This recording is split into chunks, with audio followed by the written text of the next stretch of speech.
जी good afternoon everyone.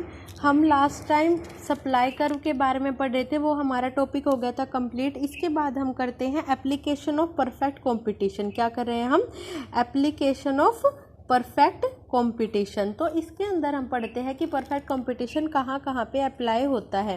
देखो, एक market, एक प्रोड्यूसर और एक कंज्यूमर, तीन इक्विलिब्रियम बताएंगे। पहला हम बताएंगे कंज्यूमर के बारे में, फिर हम बताएंगे प्रोड्यूसर के बारे में, और फिर बताएंगे कि हम पूरा का पूरा मार्केट इक्विलिब्रियम में कहाँ होता है। तो परफेक्ट कंपटीशन एक ऐसा मार्केट है जो तीनों को क्या करता है? सेटिस्फाई करता है, कंज्यूमर को भी, प्रोड्यूसर को भी और मार्केट को भी। एक कंज्यूमर सेटिस्फाई कब होता है, ये हम आपने फर्स्ट सेम में पढ़ चुके हैं। एक कंज्यूमर वहाँ पर सेटिस्फाई होता है जहाँ पर मार्जिनल रेट ऑफ सब्स्टिट्यूशन किसके इक्वल हो जाता है? Price of X divided by price of Y.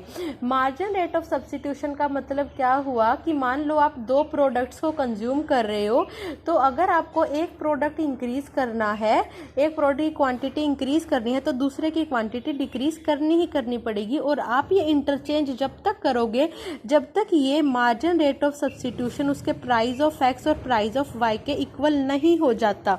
तो ये जो सिचुएशन है ये हमारी क्या कहती है? ये हमारा बताता है हमारा परफेक्ट कंपटीशन इसको डिफाइन करता है, क्योंकि परफेक्ट कंपटीशन में के अंदर जो हमारा प्राइस है वो कहाँ पर डिटरमाइन होता है? उसी के अकॉर्डिंग डिटरमाइन होता है, हमारे सेटिस्फैक्शन के अकॉर्डिंग डिटरमाइन होता है। और सेटिस्फैक्शन का मतलब होता है हमारी डिमांड के अकॉर्डिंग डिटरमाइन होता है, और प्राइस वहीं पर डिमांड होता है जहाँ पे डिमांड सप्लाई के इक्वल होती है। तो ये कंज्यूमर्स को भी सेटिस्फाई करता है। कौन? परफेक्ट कंपटीशन कंज्यूमर्स के लिए भी अच्छा है। तो उसके अंदर इसका एक हम डायग्राम बनाएंगे। डायग्राम के अंदर इस तरफ लेंगे हम एप्पल और इस तरफ लेंगे हम ऑरेंज। इस तरफ भी हमारा एप्पल होगा और इस तरफ क्या होगा? हमारा ऑरेंज। इसको बोलते हैं एजवर्थ बॉक्स। क्या बोलते हैं इसको? Edgeworth box. इसके बाद जो हमारा मार्जिन रेट ऑफ सब्स्टिट्यूशन यानी कि आईसी कर्व, इंडिफरेंस कर्व, उसका स्लोप कैसा होता है? डाउनवर्ड स्लोपिंग है। मान लो मैं इस तरफ से शुरू कर रही हूँ और ये एप्पल के लिए बना हुआ है हमारा। ये क्या है?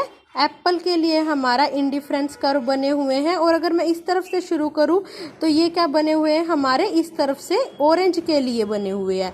तो हमारा सबसे ज़्यादा ये क्या होता जा रहा है? सब्स्टिट्यूट करते जा रहे हैं। तो इस पॉइंट के ऊपर अगर हम इधर से देखें इसकी भी तीन क्वांटिटी हमें मिल सकती है, और इधर से देखें तो इसकी भी तीन क्वांटिटी मिल सकती है। तो इस पॉइंट के ऊपर एक कंज्यूमर क्या हो जाएगा? इक्विलिब्रियम में आ जाएगा, जहाँ पे margin rate of substitution X और वाई किसके इक्वल हो जाएगा? Price of X and price of Y के इक्वल हो जाएगा। अब करते हैं प्रोड्यूसर की बात। देखो, प्रोड्यूसर एक इक्विलिब्रियम में जब होता है जहाँ पे उसको marginal rate of technical substitution, margin rate of technical substitution L upon के किसके इक्वल हो जाता है? Price of L divided by price of के इक्वल हो जाता है। तो margin rate of technical substitution का डायग्राम किस तरीके से होता है वो इस तरीके से बताया जाता है। देखो, ये है हमारा, इसको बोलते हैं I Q, isoquant. Margin rate of technical substitution किसका स्लोप है? आई क्यू का, आइसोक्वेंट का। और मार्जिन रेट ऑफ सब्स्टिट्यूशन किसका है? इंडिफरेंस कर्व का। इंडिफरेंस कर्व कंज्यूमर से रिलेटेड है और आइसोक्वेंट कर्व हमारा प्रोड्यूसर से रिलेटेड है। तो जो प्रोड्यूसर से रिलेटेड है, हमारा जो आई क्यू है वो किस तरीके का होता है? इस तरीके का होता है। ये है हमारा आई क्यू का कर्व। और मान ये है हमारी आइसोकोस्ट लाइन, जहाँ पे आइसोकोस्ट लाइन PR लाइन आइसोक्वेंट के इक्वल होती है, वहीं पे प्रोड्यूसर इक्विलिब्रियम में होता है। और हमारे परफेक्ट कंपटीशन क्या कहता है? वो कहता है किसी भी प्रोडक्ट को उसके वो जितना मैन्युफैक्चर कर पा रहा है, लेबर जितना मैन्युफैक्चर कर पा रहा है, उसी के अकॉर्डिंग प्राइस पे करो या उसी के अकॉर्डिंग वेजेस पे करो। तो ये सिचुएशन भी हमारा प्रोड्यूसर भी सेटिस्फाई होता है कि मान लो कोई लेबर ज़्यादा हमें फ़ायदा दे रहा है तो उसको ज़्यादा वेजेस दो, और किसी लेबर से हमें कम फ़ायदा हो रहा है तो उसको कम वेजेस प्रोवाइड करो। और वो सेटिस्फाई कब होता है? जहाँ पे आई क्यू किसके इक्वल हो जाता है? आइसोकोस्ट लाइन के इक्वल हो जाता है। तो ये सिचुएशन भी हमारी परफेक्ट कंपटीशन के अंदर क्या हो जाती है? फुल्ली सेटिस्फाई हो जाती है। अब करते हैं हम मार्केट की बात। मार्केट के अंदर क्या होगा? जब हमारा MRPT X upon Y is equal to price of X divided by price of Y के इक्वल हो जाता है। अगर आपको याद हो तो पहले आपने central problem of an economy पढ़ी थी। सेंट्रल प्रॉब्लम ने आपने पढ़ा था what to produce, how to produce, for whom to produce.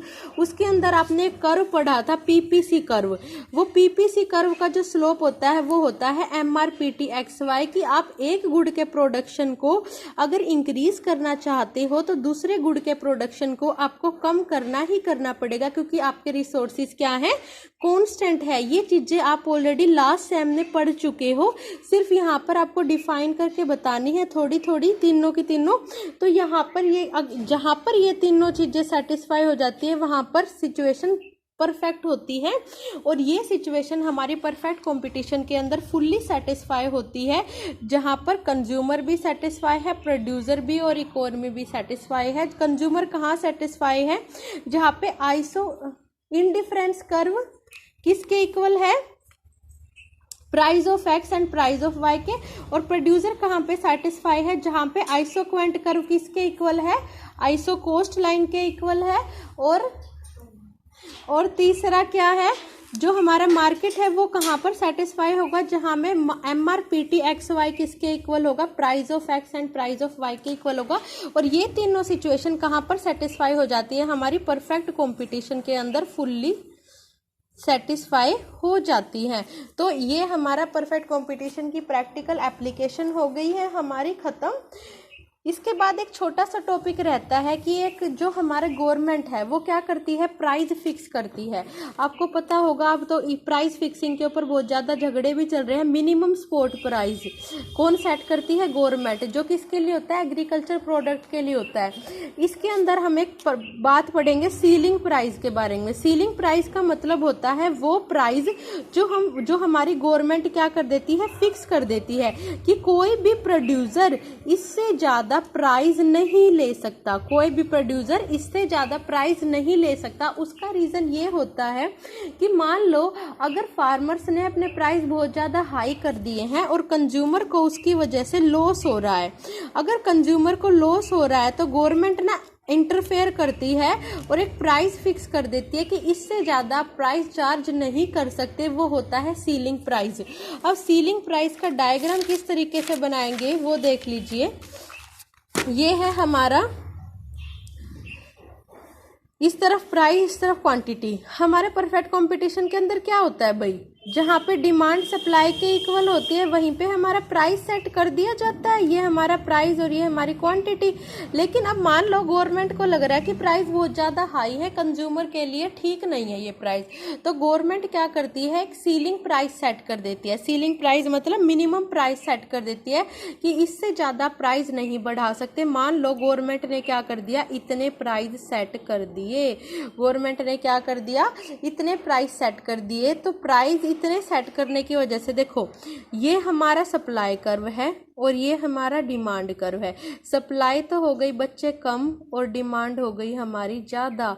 जब डिमांड ज़्यादा होती है सप्लाई से तो इकोनॉमी के अंदर ऑटोमेटिक प्राइस हाई चलने लग जाते हैं। तो परफेक्ट कंपटीशन के अंदर सीलिंग प्राइस सेट करने का कोई भी फ़ायदा नहीं है, बिकॉज अगर सीलिंग सेट भी कर दी, प्राइस अगर सेट भी कर दिए तो प्रोड्यूसर क्या करेगा, सप्लाई को क्या कर देगा, बहुत ज़्यादा कम कर देगा। और सप्लाई कम होने की वजह से मार्केट में क्या हो जाएगी, कमी हो जाएगी चीज़ों की, और कमी होने की वजह से अगेन प्राइसेस क्या हो जाएंगे, इंक्रीज हो जाएंगे। इसको एक डायग्राम से और बताते हैं, जो हमारा MC और AC का कर्व है।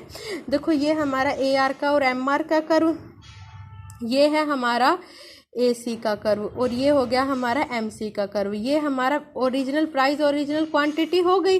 अब गवर्नमेंट ने मार्केट में एंटर किया और गवर्नमेंट ने इतने प्राइस फिक्स कर दिए। यार अगर इतने प्राइस फिक्स कर देगी तो प्रोड्यूसर क्या कर देगा, अपनी क्वांटिटी भी क्या कर देगा, कम कर देगा। क्वांटिटी कम कर देगा तो क्वांटिटी कम हो जाती है, और क्वांटिटी कम होने की वजह से मार्केट में चीज़ों की कमी हो जाती है, और मार्केट में चीज़ों की कमी होने की वजह से प्राइजेस क्या हो जाते हैं, बहुत ज़्यादा इंक्रीज हो जाते हैं।